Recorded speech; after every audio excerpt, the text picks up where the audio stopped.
시청자 여러분 안녕하십니까? 국민TV 쟁점토론의 이강윤입니다. 교과서 국정화의 역풍이 심상치 않습니다.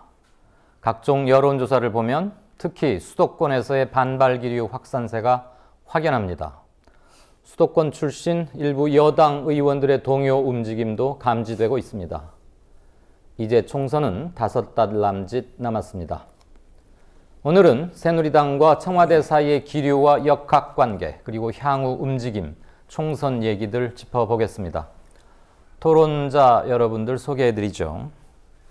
먼저 진보진영 정치평론가의 제일 맏형격이시고 내비게이터라고도 할 수 있죠. 유창선 박사님 나오셨습니다. 안녕하십니까? 안녕하세요. 이슈 해설과 뉴스 브리핑의 독보적 존재죠. 김종배 평론가 자리했습니다. 안녕하세요. 안녕하세요. 네. 정치부터 사회, 문화, 다방면에 걸쳐서 능한 김성수 평론가 나오셨습니다. 안녕하세요. 김성수입니다. 네, 한국일보 정치부의 양정대 차장은 지금 마감을 하고 이동 중인데 지금 비가 오고 그래서 도로 상황이 조금 여의치 않는 모양입니다. 스튜디오에 합류하는 대로 인사 나누고 얘기하겠습니다. 자, 먼저 얘기를 시작하는데 아무래도 교과서 정국과 국정화 역풍 어떻게 진단들 하고 계신지 우선 유 박사님부터 좀 듣고 싶습니다. 역사 교과서 국정화 추진하는 거에 대한 이제 역풍이 상당히 이제 거세게 나타나고 있는 것 같습니다. 네.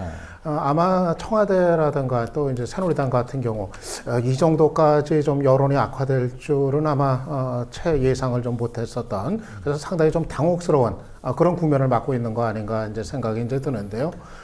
이렇게 지금 여론이 급격히 지금 이제 부정적인 여론이 좀 이제 확산이 되고 있는 추세가 이제 되고 있는 거, 이거는 여러 가지 이제 원인들이 있겠죠. 우선은 하나 이제 이 국정교과서 자체에 대한 이제 거부감이 당연히 이제 있을 거고요. 네. 어떻게 그 역사 해석을 단위로할 수가 있는 것이냐, 이거에 대한 지극히 이제 원칙적인 어떤 그런 이제 반대 목소리들이 지금 터져 나오고 있는 거고요. 그리고 또 저는 이거를 이제 추진하는 과정에서 정부라든가 여당이 상당히 지금 무리수를 거듭해서 두고 있다, 이렇게 지금 이제 보고 있습니다. 네. 그러니까 마치 보면은 뭔가 뭐에 쫓기듯이 그러면서 아주 허둥지둥 되면서 쏟아내는 얘기나 여러 가지 행동들이 이 상식의 어떤 잣대로 봤을 때 이거 받아들이기가 참 너무도 이제 거북스러운, 아마 이런 것들이 그동안은 좀 관망을 했었던 층, 이를테면 우리 사회 같은 그 중도 영역에 있는 층까지도 상당히 좀 이제 반대쪽으로 돌아서게 이렇게 지금 자초하고 있는 거 아닌가 생각이 듭니다. 예를 들면은 역사학계 그 90%가 좌파라든가, 이거는 그냥 가만히 있는 역사학자들의 자존심을 지금 아주 건드리는, 구태여 그들을 그렇게 등을 돌리게 만들 필요가 있는지 하는 그런 의문이 들 정도의 그런 이제 모습이고요. 이번에 또 어제 밤에 이제 지금 실체가 이제 드러난 그 TF팀, 그 몰래 그렇게 사무실을 운영하면서 여러 가지 그 계획들을 이제 짰던 거, 이런 거라든가, 아무튼 지금 여러 가지가 꼭 이거가 여야 또는 진보냐 보수냐 이런 거를 떠나가지고 상식의 어떤 잣대를 봤을 때 납득하기 어려운 모습들을 너무 지금 많이 보여주고 있기 때문에 이런 역풍이 더 거세지고 있는 거 아닌가 봅니다.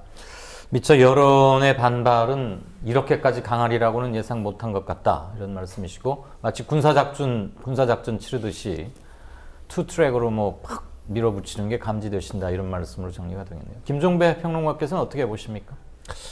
역풍인 건 객관적인 사실이죠. 그거에 대해서 누가 부인을 하겠습니까? 문제는 그 역풍이 어디를 향하고 있고 어느 정도의 강도로 휘몰아칠 것인가의 문제고, 태풍하고 비교를 하면 이게 초대형급이냐 중형급이냐의 문제가 되는 거죠.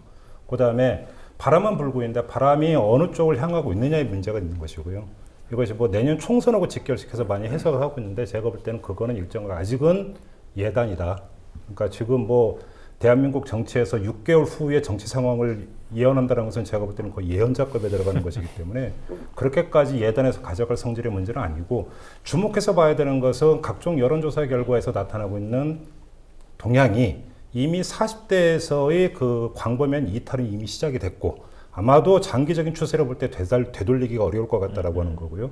지금 며칠 사이에 지금 다시 또 나타나고 있는 주목되는 현상이 50대에서 2반도 이제 시작이 되고 있다는 겁니다.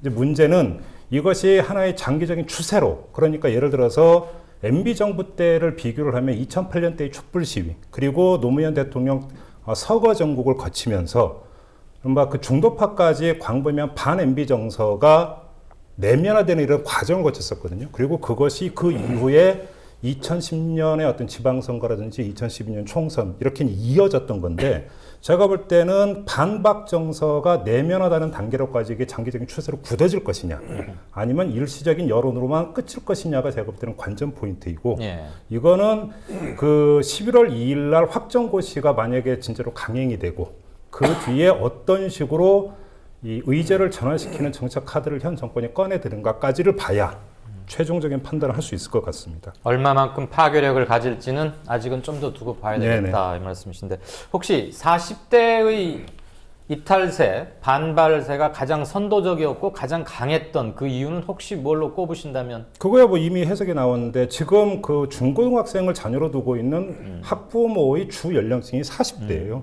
그리고 이 40대를 여권이 너무나 만만하게 봤던 게 학부모들의 커뮤니티를 사실은 경시한 부분이 있다. 이거는 제가 볼 때는 언론의 역할이 아닙니다.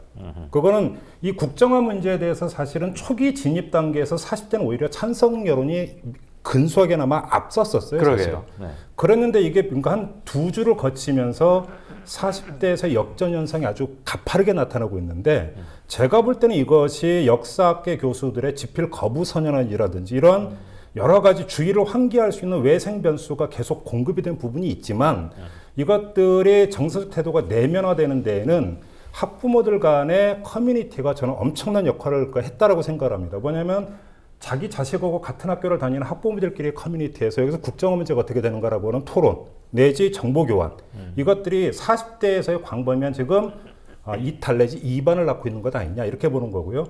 이거는 제가 볼 때는 상당히 여권 입장에서는 뼈아픈 네. 제가 볼 때는 미처 제대로 그 상황 관리 요인에 놓지를 못했던 것이 아니냐. 그래서 저렇게 지금 속절없이 패착으로 나타난 것이 아닌가라고 그렇게 생각합니다. 미처 사전에 계산하지 못했거나 네. 간과한 것이고 초반부에는 40대에서의 그 국정화 반발 움직임이 그렇게 강하지는 않았는데 그렇습니다. 이른바 카톡 이런 걸 통해서 학부형들 사이에 굉장히 많은 다양한 채널과 모임들이 있는 것 같아요. 그렇습니다. 그것을 통한 의사소통의 파워는 이번에 다시 한번 잘 확인하는 것 같고 자, 우리 김성수 평론가는 어떻게 진단하십니까? 뭐 두 분이 다 잘 정리를 해주셔가지고 무슨 어디서부터 얘기를 갖다가 좀 꺼내야 될지 모르겠는데 저는 그 커뮤니티에 대해서 방점을 찍은 김종대 평론가의 말을 피부로 실감한 그런 사람이기 때문에 네. 이 부분을 얘기하지 않을 수가 없는 것 같아요. 그러니까 지금 새누리당과 정부가 생각하는 그 조직은 뭐 가령 예를 들자면 반사회 조직이라든가 뭐 혹은 뭐 민주평통 뭐 위원회 조직이라든가 뭐 이런 식으로 거의 뭐 이전서부터 만들어져서 그 특정한 정치적인 이해를 둘러싸고 이권을 나눠 갖고 있는 그런 기관 조직들을 생각하고 있어요. 네. 그리고 언론은 이미 장악했다고 생각을 하고 그러니까 얼마든지 여론전에서 이길 수 있을 것이라고 생각을 했는데 그러면서 이제 SNS는 자기네들이 충분히 관리할 수 있는 그런 팀들이 만들어져서 활동을 하고 있다고 생각을 하고 있는 거죠. 실제로 네이버 같은 데 몇몇 쟁점이 될 만한 아주 특정한 뉴스들을 갖다 보면 거기에 아주 무리로 몰려있는 그런 특정한 여론을 이끌어가는 그런 주도 세력들을 관찰할 수가 있습니다. 네. 특정한 아이디어가 계속 반복이 되고 있고요. 그런 거에 비해서 부모들의 커뮤니티는 굉장히 자발적이고 굉장히 자유로운 커뮤니티인데 이 커뮤니티에서 지금까지도 계속적으로 우리 아이들에게 그 역사 교과서 국정화가 득이 되느냐 실이 되느냐를 갖고 지속적으로 경론이 벌어지고 있어요. 그런데 전반적으로 이렇게 큰 틀에서 뭔가를 뒤흔드는 더군다나 중간에 뭐 학제도 뭐 개편돼야 된다 이런 얘기들도 중간에 나왔었죠. 예. 그리고 교육부의 헛발질 계속들 나오고 있죠. 이런 상황에서 지금 우리 애들의 그 교육의 문제를 이대로 놔둬서는 심각한 불이익을 당하겠다라고 하는 위기의식이 작동하고 있기 때문에 이것이 어떻게 이후에 그 더 넓어지고 거세질 것인가 이 부분을 갖다 관찰을 해봐야 될 것 같습니다. 그 반상회를 통해서 홍보한다라는 소식이 전해졌을 때 어쩜 저렇게 구태의연한 발상을 할 수 있는가라는 이야기가 많이 나왔는데요. 네. 다르게 읽을 부분이 있는 게 뭐냐면 그만큼 저쪽이 지금 급하고 급해져 있다라고 하는 것들의 반증이에요. 무슨 얘기냐면 반상회에 나가보신 적 있으십니까? 예, 사실은 저는 나가본 적 있습니다. 그렇습니까? 예. 상당히 개방적이신데 보통 남성은 잘 안 가죠. 그렇지 않습니까? 주로 이제 어머님들의 어떤 커뮤니티가 형성이 되어 있는 게 반상회인데, 문제는 제가 좀 전에 말씀드렸던 40대 학부모의 커뮤니티라고 하는 것을 주도하는 것은 당연히 어머니들이에요. 네. 근데 문제는 여기서 놓쳐버렸기 때문에 그것을 다시 잡겠다라고 하는 데서 통로를 지금 반상회를 잡고 있는 것이죠. 그러니까 이렇게 본다면, 아, 여기서 뭔가 지금 선수를 뺏겼고 놓쳤다라고 하는 것들에 대한 자기 각인이 반상회를 통해서 홍보하겠다라고 하는 응급 처방으로 지금 나타나고 있다는 것이죠. 그거는 무슨 얘기냐면 기층 여론이라고 하는 것이 아주 지금 안 좋게 돌아가고 있다라고 하는 것들이 이제야 느끼기 시작했고 이제 움직이고 있다. 그러니까 오늘 나온 뉴스를 보면은 여권 안에서 황우여 장관에 대한 그 책임론이 얘기가 나오고 있는데 그 얘기도 재미난 게 뭐냐면 밀리고 있다는 거에 대한 그런 자백이거든요. 그렇지 않습니까? 그러니까 지금 여기까지 와 있는데 문제는 그렇다고 해서 과연 그렇다면 저들이 턴을 할 것이냐, 정권이 턴을 할 것이냐, 이거는 좀 아닌 것 같고요. 그렇게 본다면 어느 지점에 가서 과연 이 여론이 임계점을 넘어서 압도적 다수까지 가느냐, 아니면 그 계속 이것을 환기에 들어갈 수 있는 외성적 요인의 공급이 줄어들면서 넘어갈 것이냐라고 하는, 이게 지금 관건이 아닌가 싶은 생각이 좀 듭니다. 그런데 이 반상회에 좀 얹어가지고 좀 분석을 해볼 필요가 있는 것이, 지금 반상회에 참여를 해보시면 어떤 분들이 주로 나오시냐면요, 중고등학교까지 자녀를 두고 있는 부모들은 안 나와요. 대부분 반상회에 나오시는 분들은 50대 이상입니다. 여자들이지만. 그러니까 이 조직은 아까 말씀드렸던 그 동사무소나, 그러니까 주민센터나 이런 데를 중심으로 해서 이해를 나눠 갖고 있는 세력들, 뭐 반장, 뭐 통장 이렇게 이어지고 있는 그런 세력들하고 아주 유사한 조직입니다. 그렇기 때문에 이미 그 조직을 다시 이렇게 건드려봤자 얻을 수 있는 득이 없어요. 네. 커뮤니티들을 오히려 점해 나가야 되는데, 그런 커뮤니티들은 아주 유기적으로 역동적으로 뭐 중간에는 학교를 두고 그다음에 공동구매 같은 것들을 같이 엮어가면서 만들어져 있는 그런 커뮤니티가 있는데, 이 커뮤니티는 반상에 잡히지가 않거든요. 그렇죠. 그러니까 패착이라고 볼 수밖에 없는 그런 수들을 계속 두고 있는 것이죠. 빛의 속도로 의사를 소통하고 확산시키고 또 급유도 공중 급유 받는 식의 메신저 소통에서 반상회로 대응한다는 건 너무 구시대적인 것 같고요. 어쨌거나 한국에서 특히 교육 문제하고 병역 문제만큼 핫 이슈는 없는데, 그 점에서는 뭔가 여권이 단단히 오판을 한 것은 세 분 다 공의 지적을 해주시는 것 같습니다. 그런데 새누리당 지도부나 청와대는 겉으로는 이런 기류에 아직까지는 이렇게 큰 별 신경은 안 쓰는 것 같아요. 속에서는 뭐 지금 불이 터지고 뭐 어떨지는 모르겠지만, 청와대가 반발에도 불구하고 이렇게 밀어붙이는 근본적인 이유 어디에 있다고 보십니까? 근본적인 이유는 뭐 박근혜 대통령한테 있는 게 되겠죠. 네. 워낙 뭐 박 대통령의 이제 뭐 뜻이 이 문제에 관해 가지고 아주 이제 강하니까. 네. 뭐 지금 청와대, 정부, 여당 그 안에서 그 누구도 함부로 거기에 대해서 다른 얘기를 하지 못하는 그런 분위기가 완전히 지금 이제 제압을 하고 있는 그런 이제 상황이라고 이제 할 수가 있겠죠. 그런데 이제 뭐 박 대통령은 그러면 이제 왜 이렇게까지 이 역사교과서 국정화에 이제 집착을 하느냐, 이 문제. 뭐 박 대통령은 이제 아니라고 그럽니다. 지난번 그 청와대 오자회동에서도 뭐 친일, 독재 미화 뭐 이 얘기 이제 나오니까 뭐 펄쩍 뛰는 그런 반응들이 이제 보이지 않았습니까?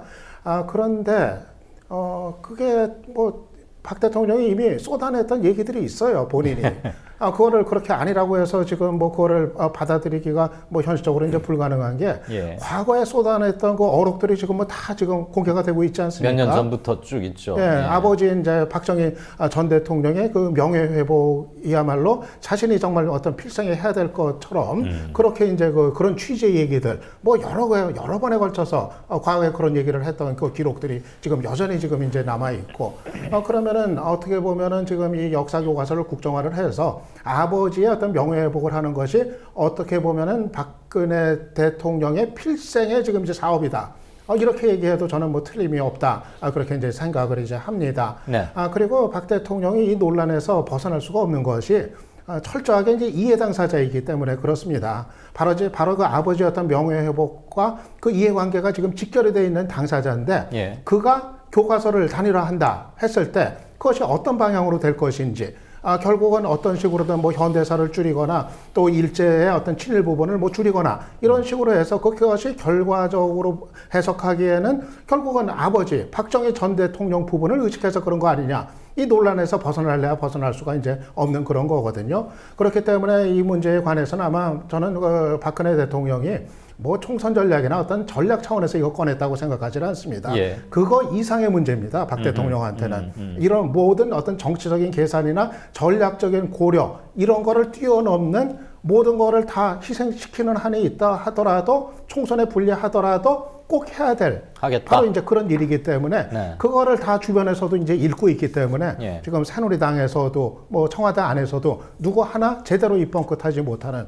이런 이제 상황으로 가고 있다고 하겠죠. 마음에 안 들지만 대통령 서술이 너무 퍼렇고 개인 신념이 너무 확고해 보이니까 그냥 주눅 들려서 어쩔 수 없이 지금 따라가고 있는 형국이다 이런 거죠. 예, 그러니까 이거는 어떻게 보면은 지금 여당 같은 경우는 내년에 이제 총선을 치러야 되는데 예. 정말 지금 합리적인 어떤 판단 능력을 상실한 이런 이제 정당으로 이제 돼버리고 있는 거거든요.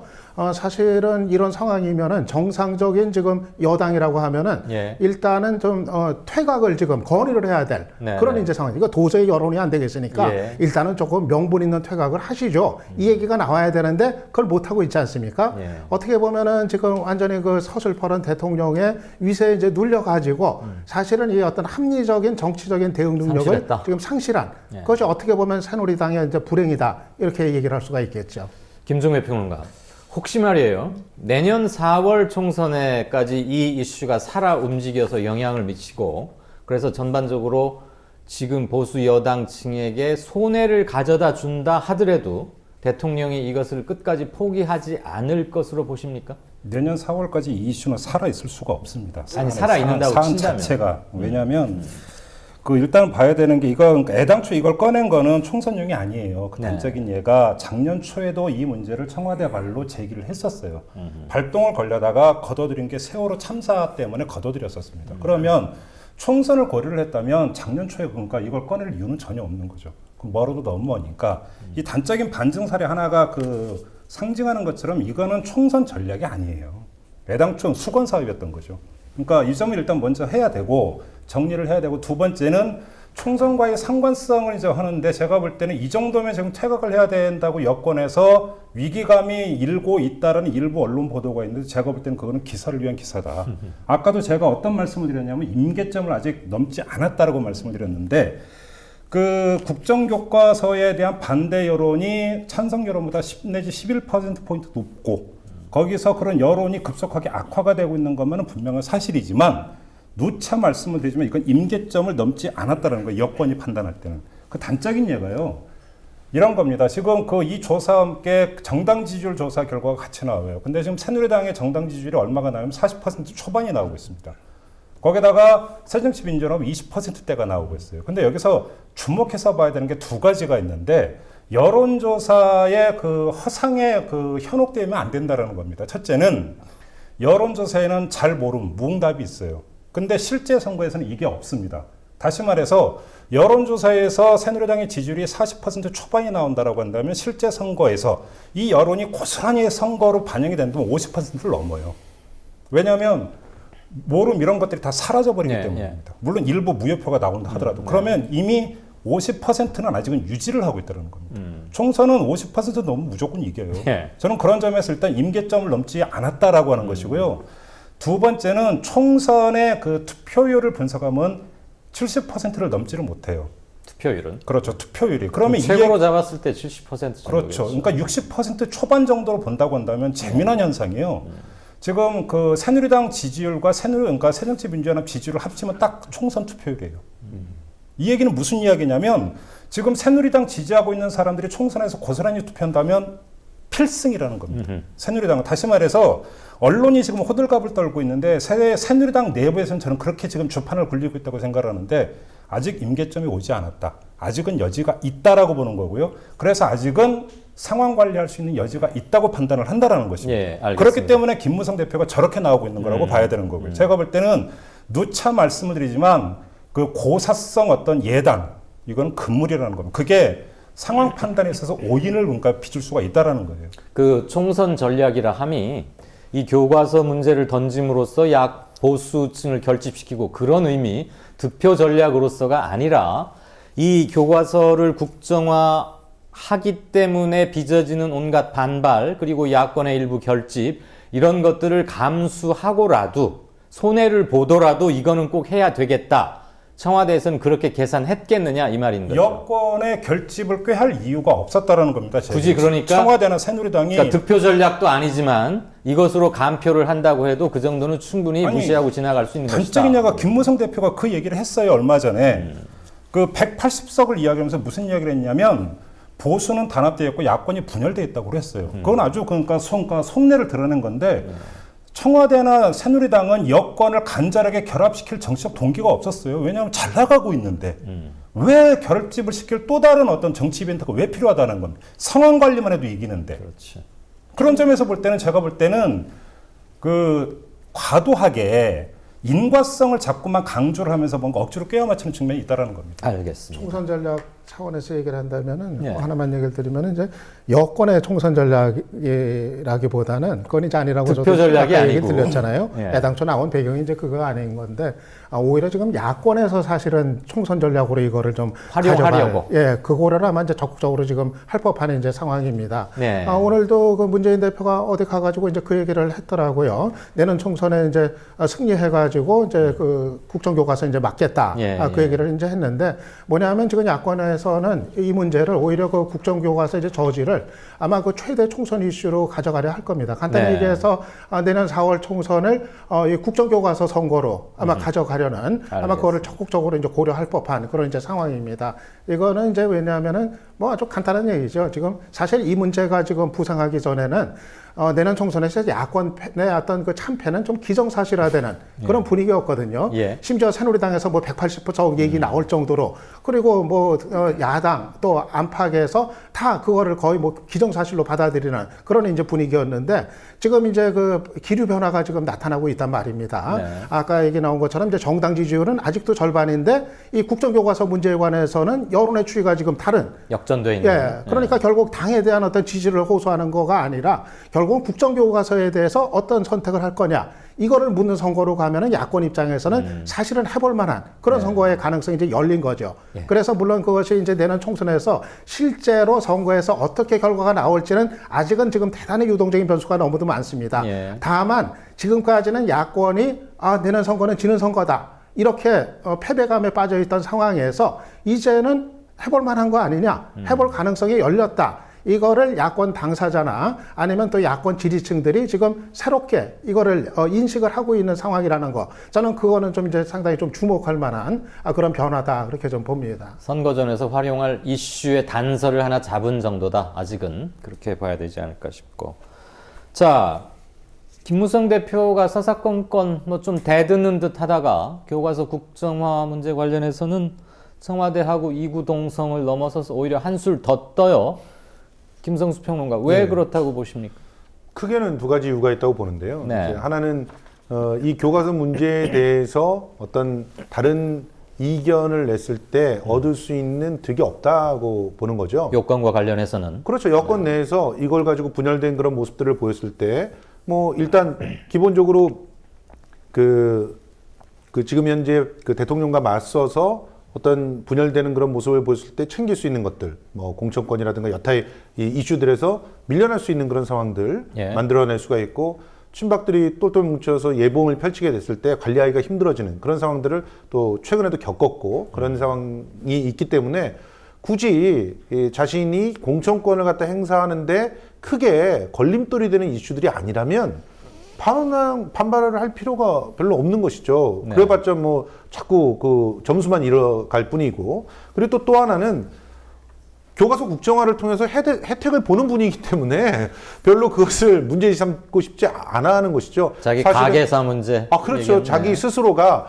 열심히 노력을 해가지고 온갖 정말 돈과 조직들을 활용해서 자신의 과거를 포장을 해야 되는 그런 입장인데 네. 교과서로 나서서 정부가 돈을 들여서 그렇게 해준다고 하면 뭐 와이낫이죠. 정말 좋은 것이기 때문에 이 부분에 대해서는 오히려 총대를 메고 앞서서 나서서 오히려 자기가 안아야 될 부담들을 청와대로 넘기는 그런 작전을 갖다 쓰고 있는 건 아닌가 하는 생각들이 들고요. 아까 그 총선 국면에 대한 이런 얘기들을 갖다 할 때 하나 더 덧붙여서 봐야 될 거라고 보는 것이 지금 저는 일본과의 관계라고 생각을 하거든요. 네.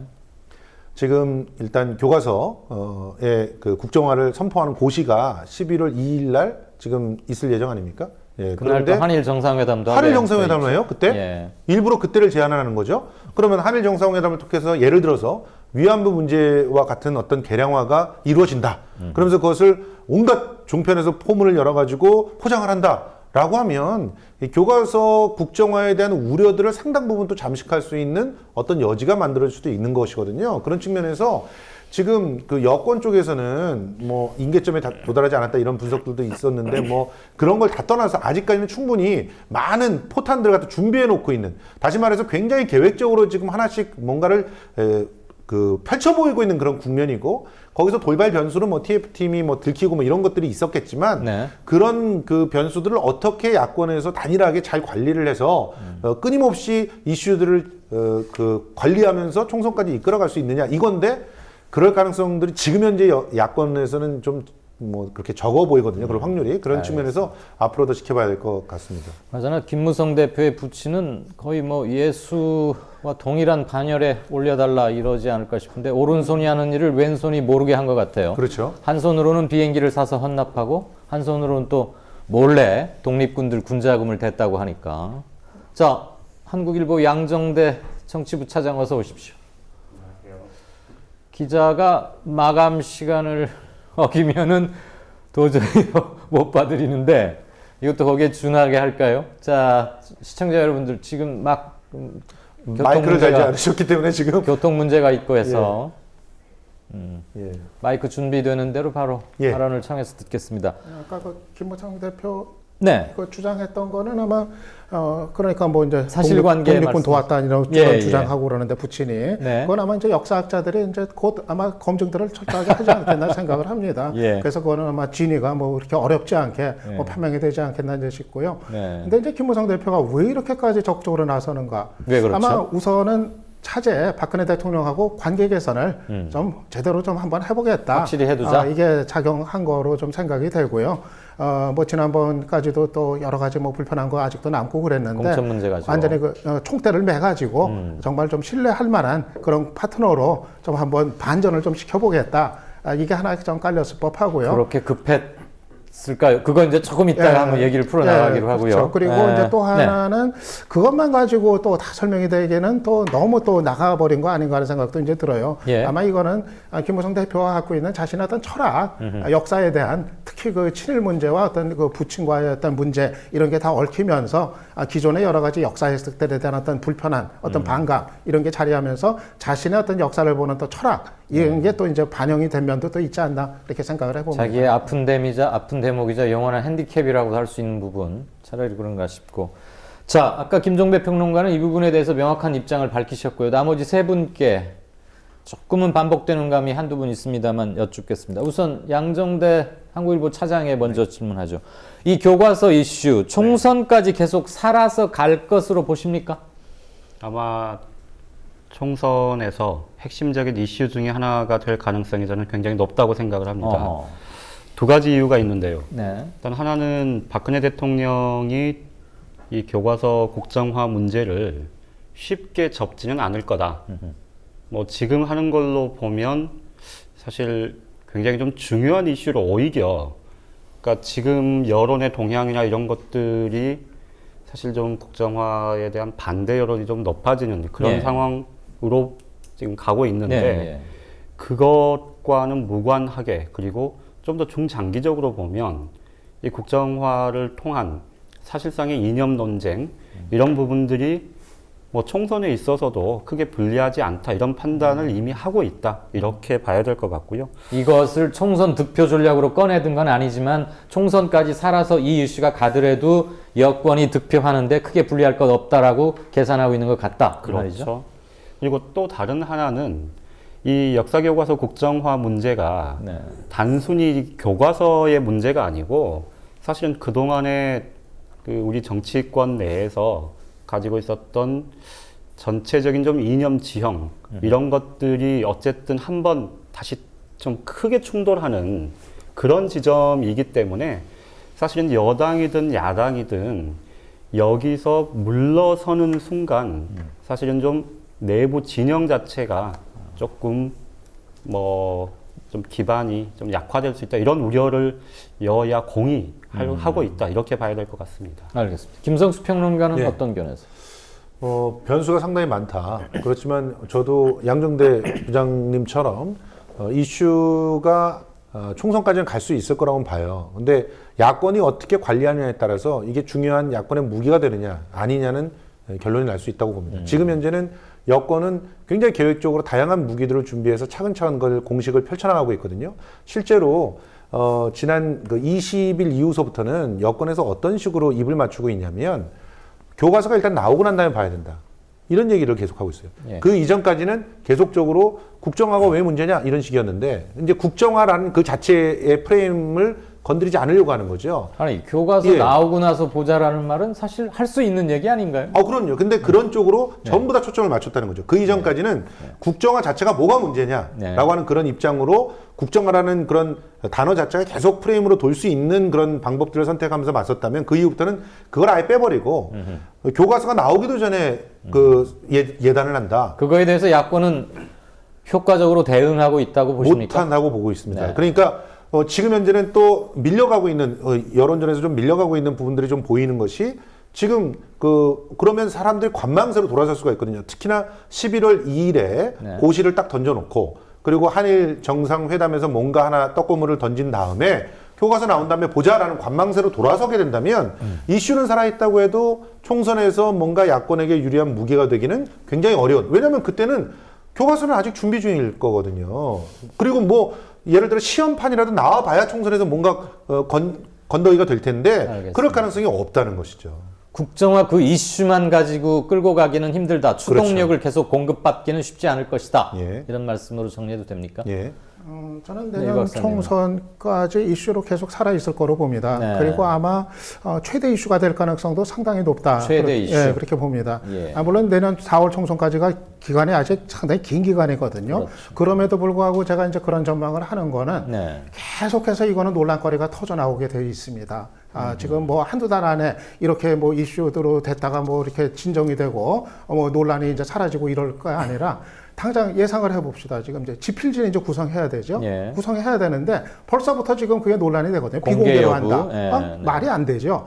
비공개해도 알게 돼 있습니다.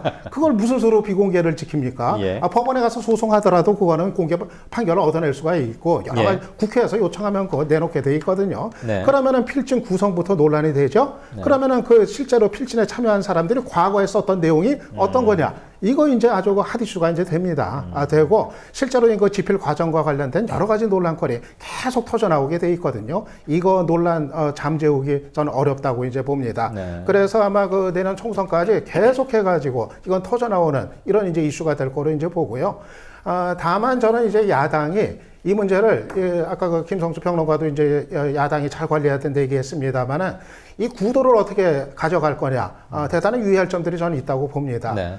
뭐냐면 간단히 얘기해서 이 그 국정교과서 문제를 박근혜 대 문재인 구도 아니면은 지금 박근혜 또는 그 새누리당과 새정치연합의 구도 이거로 가져가서는 저는 필패라고 봅니다. 필패. 예, 굉장히 이거는 다시 왜소화시켜 가지고 원점으로 돌아가 버리게 만드는 이런 상황을 자초를 하는 거고 저는 이 외연을 굉장히 이걸 살려 나가야 하는 전략. 이런 게 이제 필요하다고 봅니다. 네. 뭐냐 하면은 지금 어떻게 보면 이번에 그 반대 운동의 기폭제가 됐던 게 사실은 역사학자들이었거든요. 그러니까 이거는 역사학자들이라든가 뭐 시민이라든가 학생, 학부모 이런 어떤 정말 각계 각층이 반대 목소리를 내는 그런 이제 사안이기 때문에 이거를 너무 그 야당의 어떤 투쟁으로만 이 반대 운동을 벌여나갈 것이 아니라 이 전반적인 우리 사회의 이 에너지를 이 반대 에너지를 어떻게 잘 가져갈 건가 이거를 상당히 좀 사려 깊게 이거를 좀 끌고 가야 된다 생각을 하고 그렇게 봤을 때 저는 문재인 대표가 요 며칠 보니까 굉장히 좀 강경한 얘기를 해요.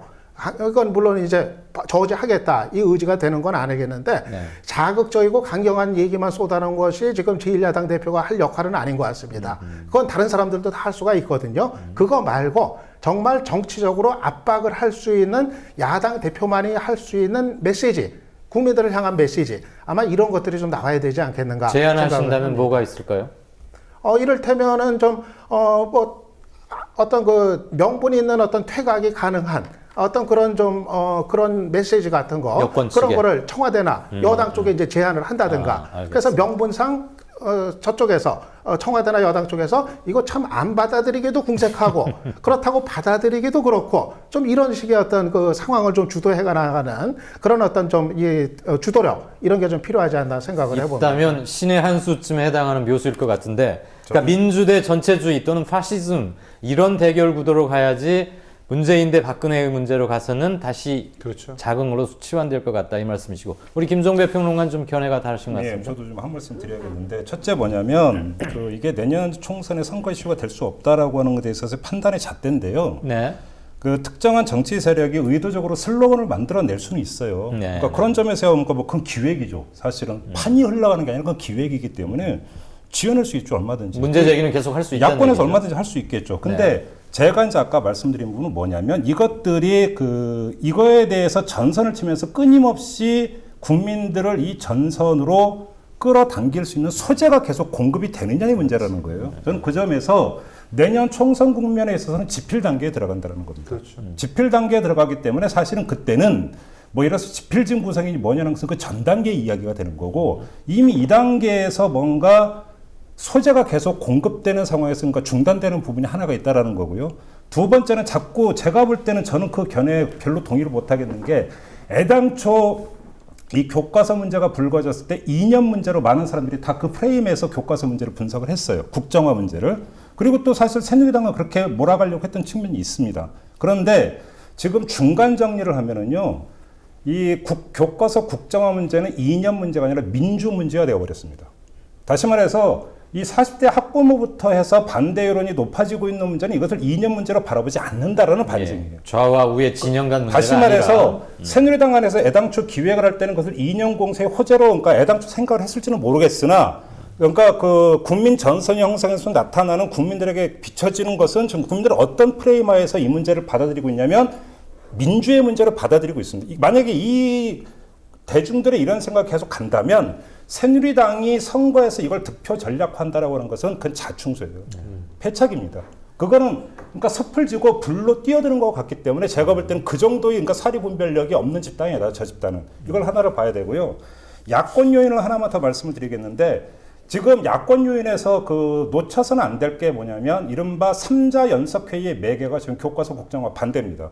네. 다시 말해서 그러니까 야권의 대통합을 바람하지 않는 사람들 입장에서 볼 때는 이 교과서 의제를 끊임없이 살려가가지고 총선에서 야권 연대를 구축하면 좋겠죠. 그리고 그런 어떤 정치적 필요성도 있다고도 볼 수 있습니다. 문제는 근데 그거는 이 야권 3자를 바라보는 사람들, 유권자의 입장에서의 이야기고, 야권 3자가 어떻게 그것을 그러면 활용하고 어떻게 앞으로 나아갈 것인가의 문제는 다른 문제예요. 다른 트랙의 문제라는 겁니다. 예를 들어서 내년 총선을 앞두고 어떤 식으로든지 간에 새정치민주연합의 주도권을 조금이라도 만약에 뺏어오려고 그러고 만약에 다른 길로 가고자 하는 세력이 있다. 그리고 그런 흐름이 있다고 한다면 이 문제를 어떻게 그러면 대체에 들어갈 것인가라고 하는 문제는 지금 고려가 안 되고 있다는 것입니다. 다시 말해서 야권에서 이 문제에 대해서 아주 통일적인 선거 이슈로 만들어 들어가기 위한 전제는 뭐냐면요. 선결 조건은 야권 연대라고 하는 것들, 그 다음에 원심력보다는 구심력이 작동을 한다라고 하는 것을 전제로 해야만 이것은 성립되는 이야기라는 것입니다.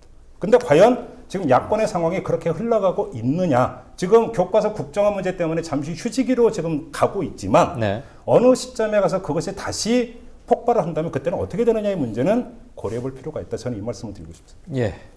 진보와 보수, 진영 간 문제라기보다는 민주화 전체주의의 문제로 교과서 문제의 핵심은 아마 그게 아닌가 싶고요. 학부형들도 그 점을 명확히 짚어낸 것 같고요. 자, 이제 얘기를 조금 바꿔서 교과서 너무 피로도도 심해질 것 같고 앞으로 감안해야 될 요소들이 많이 있으니까 국회 지금 우리 양정대 차장은 새누리당 마크맨 일진 출입이 아니고 국회 아예 총괄하고 있는 국회 반장이시죠 지금은? 어쨌거나 중첩이 좀 돼 있긴 합니다. 두 당 주요 정치권의 보고는 매일 잘 받고 잘 안테너링 하고 계실 텐데. 자, 교과서 문제가 모든 걸 빨아들여 버렸습니다. 이 블랙홀 된 지 열흘이 넘는데 계속 이렇게 갈 수는 없겠죠. 가서도 안 그렇겠죠. 되는 것일 네. 거고요. 그 직전까지 새누리당은 공천권 싸움, 공천 룰 가지고 티격태격보다 좀 세게 붙었었어요. 그런데 교과서 국면으로 접어들었습니다. 공천 룰 어떻게 할 거냐, 공천권 싸움, 좀 더 정확히는 청와대와 김무성으로 대표되는 비박계 사이의 싸움. 이거 끝난 겁니까? 정리된 겁니까? 아니면 꺼진 불도 다시 봐야 하는 잔불입니까? 뭐 잔불은 피어오를 수 있을 텐데 네. 큰 판은 이미 게임은 끝났다. 뭐 이렇게 보는 게 맞지 않나 싶습니다. 어떻게 끝이 났죠? 일단 뭐 김무성 대표 쪽에서 네. 이미 뭐 코너에 몰릴 만큼 몰렸고 그래서 앞으로 공천 룰과 관련한 논의가 이제 본격화될 텐데 네. 그 논의도 사실은 청와대와 친박계가 아마 좀 수위를 조정하거나 혹은 전체적인 좀 뭐랄까요 그 반발, 당내 반발 이런 것들을 좀 관리하는 차원에서 논의가 진행될 거다. 네. 이렇게 봐야 되지 않을까 싶습니다. 내 사전에 전략 공천이란 없다던 김무성 대표 이제 사전을 조금 고쳐야 되겠네요. 뭐 오늘까지만 참겠다고 했던 것도 뭐 서게 거쳤으니 뭐 그렇지 않을까요? 그 뒤로도 여러 날 참았죠. 다른 분들께서는 이 문제 어떻게 보십니까? 끝난 싸움이다. 타협 쪽으로 가닥이 잡히는 거 아닌가 그렇게 이제 판단이 이제 됩니다. 실질적으로는 김무성 대표의 꼬리 내리기. 그렇죠. 일단 그런데 또 김무성 대표한테도 또 명분이 또 없는 건 아니고 완전히 어느 한쪽이 뭐 완승 거두고 완패하고 이런 어떤 모양새로 비춰지지 않는 예. 아마 그런 방식으로 좀 매듭이 이제 지어지지 않겠는가 생각을 이제 합니다. 그러니까 네. 결국은 이제 핵심이 저거 아닙니까? 청와대에서 이제 또는 그 친박에서 원하는 어떤 그 공천 일정한 어떤 지분 아마 이런 거에 대한 이제 그 보장 같은 거 그런 것이 결국 김무성 대표가 이제 그 청와대로부터 이제 우려를 자아냈, 경계심을 자아냈던 게 결국은 이제 친박 학살 이런 칼을 빼들 것이 이제 가장 경계되는 대목이었는데 예. 적어도 이제 그거는 이제 없다는 거, 그거는 이제 접어두고 또 일정 정도는 또 청와대의 어떤 그 요구 같은 부분들을 좀 인정을 하되 네. 다만 그 모양새가 누가 밖에서들 봤을 때 이건 정말 말이 안 된다는 모양새를 피할 수 있는 방법을 좀 찾아내는 선에서 제도적으로 네. 아마 그렇게 절충이 되지 않겠는가 그렇게 이제 생각을 이제 합니다. 용어가 좀 학살 그러면 굉장히 강하고 그렇습니다만은 학살이 됐건 뭐 공천 학살 그런 말 많이 했죠. 근데 학살을 하려면 일단 힘이 있어야 되는 거 아닙니까? 근데 김무성 대표한테 학살을 할 만큼의 힘이 있습니까? 양 차장? 글쎄요. 있어 보였는데 네. 혹은 뭐 있어 보일 수도 있었을 텐데 없다고 보는 게 맞겠죠. 예. 저기 지금 정부 출범하고 나서 청와대의 대립각을 공개적으로 세웠던 건 아마 그 처음은 보건복지부 장관 했던 진영 전 복지부 장관이 아닌가 싶고요. 그때는 아마 그 기초 노인 노령연금 네, 그 문제 가지고 공약을 지키지 못하는 과정에서 며칠 좀 꿍하게 침묵 시위하다가 이렇게 물러나는 정도였는데 그 뒤로 이게 그때는 정책적 성격이 다분했다면 그 뒤로 정치적 인화 요소를 갖고 처음으로 트러블이 생겼던 건 김무성 대표가 중국 갔던 마지막 날인가? 그때 아마 양 차장도 중국에 같이 네네. 출장, 그 개헌론. 그거 하루 만에 김 대표가 꼬리를 내렸는데, 네네. 그 청와대 한번 그냥 어떻게 나오는지 간 본 겁니까? 슬쩍 찔러본 겁니까? 일단 당시 정황들을 쭉 이렇게 살펴보면요. 네. 김무성 대표가 좀 의도적으로 이 청와대의 의중을 좀 떠보려고 했다 이렇게 볼 수는 없는 것 같고요. 예. 그건 아니었던 것 같고 정말로 본인이 그 다음 날 이제 청와대 뭐 박근혜 대통령이 그때 이제 해외 순방 중이었지 않습니까? 그거 얘기하면서 했던 얘기대로, 그러니까 기자들이 그 자리에서 질문하는 거에 대해서 좀 즉자적으로 대답하는 과정에서 자신의 생각이 그냥 은연중에 나온 것이지. 네. 그게 좀 전략적으로 지금쯤 이런 얘기를 해야 되겠다라는 그런 판단을 했던 건 아니었던 것 같습니다. 개헌같이 중요한 정치 문제를 그렇게 짤막하게 대응했다는 게 조금 뜻밖인데 우리 김종배 평론가는 그 점 어떻게? 저도 지금 양정대 차장께서 말씀하신 그 경위도 저도 그렇게는 알고 있어요. 그러니까 네. 이게 아주 고도로 그 계획되고 의도된 치고 빠지기성 발언이 아니라 네. 그 기자들의 어떤 그 질의에 응답하는 과정에서 천기를 도살한. 유도성 질문에 그냥 그러니까 넘어가. 그러면서 이제 그 아뜨거 해가지고 바로 수습에 들어갔던. 네. 그러니까 저는 그런 발언으로 알고 있고 만약에 고도로 그러니까 치고 빠지기식 발언이라고 한다면 너무 짧았어요. 하루 사이에. 그 전개 과정이 네. 저런 식으로까지 볼썽사납게 음흠. 뭐 방송이기 때문에 다른 표현을 안 쓰겠습니다만 저런 식으로 그러니까 퇴각을 할 수는 없는 거거든요. 예. 그럼 뭐 어떤 정치적 자기 체급을 스스로 낮추. 내려버리는 것이기 때문에 저건 의도된 발언이라고 볼 수는 없는 거고요. 저도 그러니까 제가 알고 있는 바도 양정대 차장께서 말씀하신 그 그렇다고 맥락으로 이해를 해도 알고 정치인 김무성에게 대단한 흠을 입혔던 사건이면 분명하네요. 그렇죠. 의도를 했던 안 했건 간에 그 개헌이라는 중요한 이슈에 대해서. 자, 개헌 문제 가지고 한번 그렇게 꼬리를 내렸고요. 그래서 저렇게 중요한 문제를 하루 사이에 저렇단 말인가 이런 얘기가 이제 제기가 되지 않을 수가 없었는데 그 뒤에 또 한번 닥쳤던 게 이른바 청와대 문고리 권력 문건 파동입니다. 2014년 작년 연말인데 이때 이 문건 흘린 배우로 김무성 대표를 연상시키는 K 그리고 유승민 의원을 지칭하는 듯한 Y, KY 라인선이 나오지 않았습니까? 그러니까 김 대표가 이런 말 했어요. 청와대에서 참모들이 대통령을 잘 모시지 못한다. 청와대 조무래기들이 말이야. 라고 했는데 김 대표의 이 발언 이후에 청와대 조무래기들, 그 청와대 사람들 좀 숙으로 들었습니까? 아니면 콧방귀도 안 낍니까? 방송에서 적절한 표현인지 모르겠습니다만 콧방귀를 뀌었다면 네.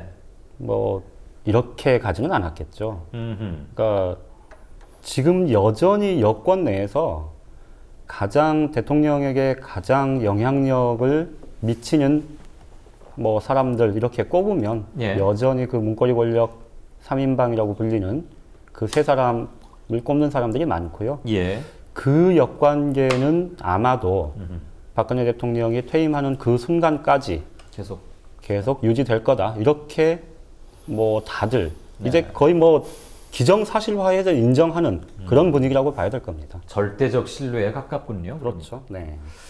지금 이제 김무성 대표의 박 대통령을 향한 일련의 이제 그 행보는 네. 아마 철저하게 이제 김 대표 입장이 돼야 이제 이해를 이게 그림이 눈에 들어올 것 같아요. 예. 왜 저러나 이제 의아한 이제 대목도 사실 많고 이제 그러는데 네. 김 대표 입장에서 한번 이제 생각을 이제 해봅니다. 해보면은 최대 관심이 뭘까 생각해 보면 결국은 다음 대선 주자로 살아남는 거거든요. 그렇죠. 예. 그래서 새누리당의 대선 후보가 되는 게 김 대표의 어떤 최대의 지금 과제입니다. 그거 이상의 거는 없고 다른 거는 그거에 다 희생을 시켜도 좋다. 자존심이 상하든 뭐 또 대표 자리 뭐 어떻게 되든 그 이상 되는 거는 이제 없는 거거든요. 아마 고민을 많이 했을 겁니다. 지난번에 한번 뭐 이제 안 참겠다 얘기했을 때는 나한테 이제 너무하니까 해도 너무하니까 이거 한번 붙어볼까 하고 이제 얘기까지 나왔던 건데. 둘러보니까 내 편이 없는 거예요. 어느새 최고위원회의 들어가도 내 편이 없고 원내대표단 다 지금 저쪽으로 돌아섰고 이거 가지고는 붙을래야 붙을 이건 지금 아니구나. 이걸 뭐 직감적으로 이제 판단을 이제 한 거겠죠. 그러면서 여러 가지 지금 다면적인 행보를 하고 있다고 생각을 합니다. 하나는 지금 청와대로 하여금 자기를 내칠 명분을 일단 안 주겠다. 이번에 지금 총대 저렇게까지 메고 나서는 게 저렇게까지 충성했는데 나중에 박 대통령이 내치면은 세상 사람들이 뭐라고 그러겠어요. 그냥 나도 너무 하는구나. 불쌍하다.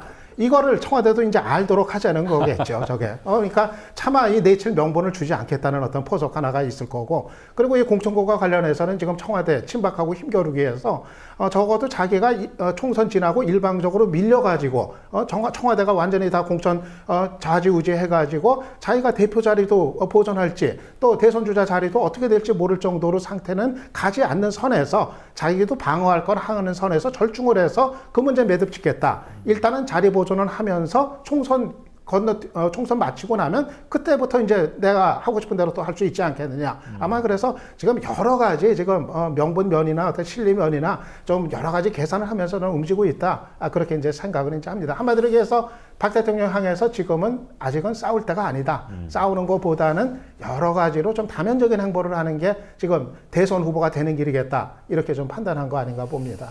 김무성 대표나 새누리당 사람들이 그동안 세간의 세평을 그렇게 많이 중시해 왔는가? 그 점은 조금 갸웃거려지긴 합니다. 근데 저는 네. 이 부분에서 이제 우리가 놓치고 있는 부분들이 있다고 생각하는데 얘기를 하는 과정 중에서 김무성 대표가 되면서 그리고 뭐 개헌론 얘기를 갖다 던지고 할 때, 그리고 지금까지 이렇게 오는 그런 과정들을 보면요. 네. 김무성 대표가 혼자서 반기를 든 건 아니거든요. 실제로 개헌론 던질 때의 주변에서도 그렇고, 그리고 중간에 지금 문고리 권력 그 파동 때도 그랬고, 그리고 최근 들어서 공천권 파동 때도 그렇고, 결코 혼자서만 한 건 아닙니다. 그리고 그 주변에 분명히 잠재적으로 자신들이 갖고 있는 문제가 임계점에 달하면 폭파시킬 사람들이 있어요. 뭐 그 대표적인 사람이 정두원 의원이라든가 유승빈 의원이라든가 이런 분들이지 않습니까? 유승빈 의원 같은 경우는 자기 스스로가 공천 학살이 될 수도 있는 상황인데, 그렇게 됐을 때 과연 어떻게 나올 것인가? 이 사람들이 어떻게 움직이고 어떤 형식으로 이합 집산과 연대를 하느냐에 따라서 김무성 대표는 다른 선택들을 하고 있다고 보거든요. 그거는 뭐 유창선 박사님이 말씀하셨던 것처럼 김무성의 입장이 돼서 보면 조금 더 그런 움직임들이 보이는 것인데, 지금 교과서 전국에서 들끓고 있는 이들이 과연 어떤 형식으로 뭐 서로가 모여갖고 딱 단체로 움직이진 않겠지만 어떤 형태로 단체로 반발을 할 것인가에 따라서 김무성 대표는 또 다른 선택지를 가질 수 있을 거라고 보거든요. 근데 그런 부분들이 지금은 안 보이기 때문에, 공천권에 대한 문제를 얘기할 때도 지금은 공천권에 대한 얘기를 해봤자 본전도 못 건지기 때문에 그 수면 밑으로 내려가 있는 그런 상황이지, 만약에 이런 의원들이 움직여주기만 한다면 얼마든지 명분은 김무성 대표한테 있는 거 아닙니까? 그리고 솔직히 말해서 네. 개헌론도 명분이 있었습니다. 예. 그때 개헌론을 갖다 얘기하지 않았으면은 이젠 못하는 거잖아요, 사실은. 그러니까 개헌론이 얘기될 수 있는 적기였고, 실제로 많은 그 정치적인 브레인들도 그때 얘기를 했던 것이 시기상으로 결코 김무성 그 대표가 실기를 하거나 뭐 속마음이 잘못 나왔다거나 이런 정도는 아니었고, 그럼에도 불구하고 본인이 꼬리를 내려버림으로써 개헌론을 이끌고 나가는데 필요한 에너지를 스스로 죽여버렸죠. 예, 그런 문제는 있어서 그것이 결과적으로는 이제 어떻게 보면은 그 김종배 평론가가 말씀하신 것처럼 이렇게 물러서는 안 될 정도로 참패를 한 것이긴 했지만, 예. 그 판단이, 그 시기에 대한 판단이 김무성 대표가 틀렸다고는 말할 수가 없기 때문에 김무성 대표의 힘이 있다고 저는 생각을 하거든요. 그 부분이 앞으로 어떻게 이 싸움에서 특히나 총선을 강하는 6개월 동안의 싸움에서 그 무기로서 등장할지 또 지켜봐야 되지 않을까 생각을 합니다. 알겠습니다. 한 말씀 네. 드려도 될까요? 좀 김성수 평론가께서 말씀하신 거하고 조금 견해가 다른데요. 네. 어떤 거냐면 김무성 대표는 뭐 결론부터 말씀을 드리면 예. 지금 겉으로 드러나기엔 김무성 대표가 뭐 쉽게 얘기해서 청와대를 한 번씩 치받았다가 또 금방 약간 속으로 들었다가 또 치받았다가 속으로 들었다가 뭐 이런 게 지금 반복이 되고 있지 않습니까? 그렇죠. 그런데 이게 그래서 이제 표면적으로 드러나는 건 청와대 친박계와 김 대표가 대척점에 서 있는 걸로 여권 내에서 그렇게 보여질 수 있지만, 조금 다르게 보면 사실은 지금 청와대나 친박계에서 김 대표를 적극적으로 활용하는 그런 것일 수도 있거든요. 이게 무슨 말씀이냐면, 지금 유승민 원내대표가 이제 전 원내대표가 뭐 이른바 찍혀져 나갔지 않습니까? 예. 그 과정을 보면 유승민 원내대표는 아까 진영 그 전 보건복지부 장관 때도 잠깐 말씀을 하셨습니다만 정책적인 부분으로 부딪혔었단 말이죠. 유승민 전 원내대표는 최근에 여권 인사 중에서 유일하게 보수 진영이 앞으로 어떻게 갈 것인가를 공개적으로 자기 생각을 분명하게 밝힌 케이스거든요. 그게 이제 아주 철학적인 집안, 그러니까 뭐 전체는 아니겠지만 사회경제적인 정책 이런 부분들에서는 청와대와 완전히 대척점에 갈 수 있는 부분이었단 말이죠. 결이 그런 많이 점에서 다르죠. 보면 그렇죠. 네. 그런 점에서 보면 그 융합의 강도는 유승민 전 원내대표, 진영 전 보건복지부 장관, 그리고 지금 이제 요즘 이제 목소리를 높이기 시작하는 정두원 의원, 예. 뭐 이런 쪽은 사실 결합력이 굉장히 높다고 볼 수 있는데 김무성 대표는 결이 달라요. 그러니까 김무성 대표는 철학적인 집안 자체나 이런 것들로 보면 친박이나 청와대와 오히려 훨씬 가깝고 별 차별성이 없어요. 그렇죠. 오히려 국정교과서 논란에서 김무성 대표가 박근혜 대통령하고의 관계 개선뿐만 아니고 네. 본인의 문제, 본인의 입지가 그게 결정이 될 수 있는 부분이거든요. 예. 그런 점에서 보면 이게 그 대척점이라는 게 김무성 대표가 언젠가는 다시 이 지금의 비박계의 수장으로 가운데 우뚝 서서 진영을 끌고 가는 그런 모양새가 현실이 되기는 쉽지는 않을 거다. 저는 거의 불가능하다. 그렇게 보입니다. 저도 비슷한 의견인데요. 그러니까 네. 정치를 어렵게 보자면 한없이 어려운 거고 단순하게 보면 아주 단순한 거예요. 그러니까 이렇게 보시면 돼요. 그러니까 자 지금 19대 국회에서 이 새누리당의 친박 대 비박의 그러니까 그 인원 분포하고 내년 20대 총선을 거친 이후에 그럼 친박 대 비박의 인원 분포를 한번 보면은 비박이 언제가 더 많을까요? 제가 볼 때는 아마 지금이 더 많을 거라고 많죠. 생각을 합니다. 그러면 예를 들어서 김무성 대표가 예를 들어서 그 반박의 기치를 높이 세울 시점은 지금밖에 없어요. 간단하게 이야기를 하면 뭐냐면 김무성 대표는 어차피 내년 7월이 되면 내놔야 됩니다. 대표 자리를 내놔야 되고 자 그 상태에서 제가 박근혜 대통령이라도요 내년 그 당대표 선거에서 친박 대표를 세우려고 할 거예요. 수단 방법을 가리지 않고 왜냐하면 그래야 당을 계속 끌고 그러니까 그 국정의 어떤 뒤에서 밀어주는 당으로 끌고 갈 수가 있습니다. 자 그러면 친박의 당 대표가 새로 선출이 되고 친박의 어떤 포진은 새로 전열이 정비가 된 상태에서 김무성 대표가 지금도 하지 않는 비박의 구심이 돼서 청와대를 치받는다? 그건 소설이에요. 제가 볼 때는 이 세상에서 제일 그 안 무서운 사람이요. 또 나중에 두고 보자는 사람이에요. 그러니까 김무성 대표는 전형적인 그런 사람이에요. 알겠습니다.